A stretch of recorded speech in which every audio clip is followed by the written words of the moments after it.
That's right, and welcome back to the PHLY Eagle Show. I am Fran Duffy, joined by the professor, Deniz Selman. And Deniz, we're going to talk through what the Eagles could potentially do here in the waning days before the trade deadline this coming week on Election Day. Obviously, there's big things going on this week, but the NFL trade deadline, Tuesday afternoon. Look, we hashed out the Myles Garrett thing in the Friday episode of the show, so go back into the feed and you go check that out. But to just kind of put a ribbon on that, very unlikely that they would be able to get a move done. Obviously, Cleveland would have to be motivated. The Eagles would love to be, of course, you'd love to be able to get a player like Myles Garrett, but I think that the chances of it happening are pretty unlikely.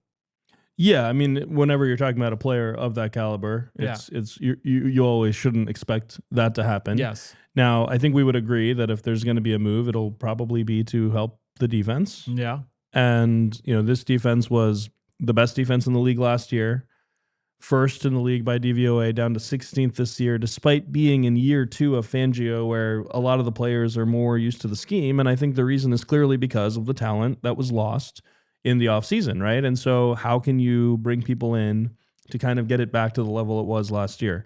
Outside corner seems to be the most obvious hole, along with edge rusher. Yeah. And if you're not going to get a Myles Garrett, is there an edge rusher that you have in mind? I know you have your eyes on what's going on in Miami. Yeah.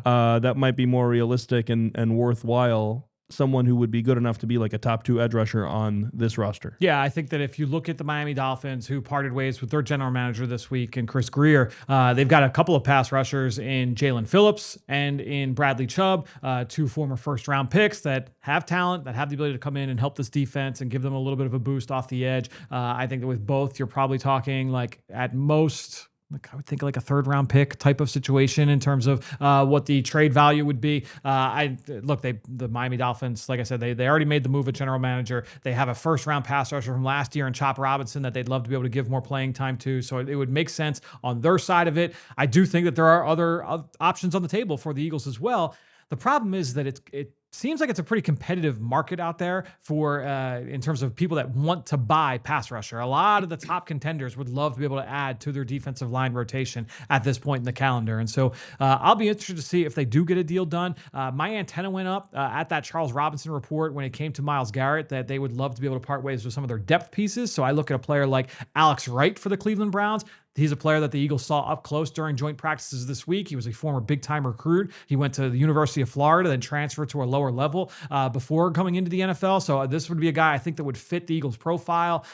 Big, explosive, powerful. Jermaine Johnson, another one from the New York Jets he's first-round pedigree. Georgia guy, transferred to Florida State for his final year. So he's very familiar with a lot of players on this defense. So there are suffered options. A lot from injuries, which Howie's usually into. That's the thing, is that you can get that, maybe get him for cheap because he hasn't been playing, hasn't been productive of late. But and look, Joe Douglas is who drafted him. Joe Douglas is here. They've already made one trade with the New York Jets with Michael Carter. Does that preclude them from making another deal corner in your mind? Someone would have to go out, right? Like Michael Carter is not a corner. Yeah. he's a nickel. And why he was brought in, we don't know yet. But if he was brought in to move Cooper DeJean outside, and that's the plan for Michael Carter, then it would be silly to trade for a corner, right? I would think if that's your plan, is if you think Michael Carter is still going to be able to be one of the top nickels in the league, like he was paid to be, and you think he's over his injuries, and you think he's going to be good enough to play, then you're moving Cooper DeJean outside, and you're fine with Cooper DeJean and Quinyon Mitchell as your 2 corners. You're not going to get much better than that as a cornerback room, and so there's no way you're trading for another corner if that was the plan for Michael Carter. The only way you're going to trade for a corner is if Michael Carter was just a depth piece or someone you want to play in dime a little bit, right? Which the compensation is such that could be the case, but you don't seem to think that that's the case. I don't think so. Yeah, and I think that the way we kind of landed on it, you and I, when we had that conversation in Friday's episode, was most likely outcome with the Michael Carter acquisition is that they are going to get into multiple versions of their nickel sub package, where there's one version that's got Michael Carter inside, another version that's got Cooper DeJean inside, and then they can play a little bit of dime if they want to do that. That's what my gut tells me. Right, but then if you're trading for like a top corner, like where does he fit into that? Like he's only going to play sometimes outside. You know what I mean? Like so it doesn't really make sense. What if DeJean moonlights at safety? Well, I don't know if that's Don't you think it's a little too late to be making I mean, radical moves like that? He did it in the offseason and No, for for sure. and for a chunk of training camp. Yeah, this all goes against, and we talked about this on the episode, the Friday episode as well. Like Fangio doesn't like to move No. parts around that much. He doesn't like to have that many different defensive packages. He likes people to be able to learn certain roles and kind of stay in those roles. So all these things we're suggesting here involve a lot of moving parts. And I think bringing in an extra corner who is going to deserve snaps is probably a little bit too much shuffling. So Michael Carter's probably the last move we're going to see in the secondary. Offensively, I know we both feel that defense is most likely, but offensively, is there any position you feel like they could realistically address before Tuesday afternoon? I think the one coming into the year that we would have been talking about was like a blocking tight end type. Or a tight end depth piece. Yeah. Dallas Goedert has mostly stayed healthy this year. He's been really good. You could argue that he's more valuable to the team than Isaiah Rodgers was last year, which I mentioned because our friend DJ seemed to have other thoughts. Shots taken at EJ while he's vacationing in Paris. Yeah, He's like flying back right now. Yeah, no. I think given how Dallas Goedert's been playing and given that they've kind of decided they can play Fred Johnson 10 snaps a game as he has the last 2 games. Makes me think that maybe blocking tight end is not as big a priority. And then it's like, well, who are you going to be trading for? Like you're not going to upgrade an offensive line at this time of the year, like given how important continuity is there. And also like who are you replacing on the offensive line? Right. But if a depth piece, like if you were like, oh, you want to, but I agree. It's probably the other Brett one. Toth seems to be like a weapon at center. So you've got your depth there. Yeah.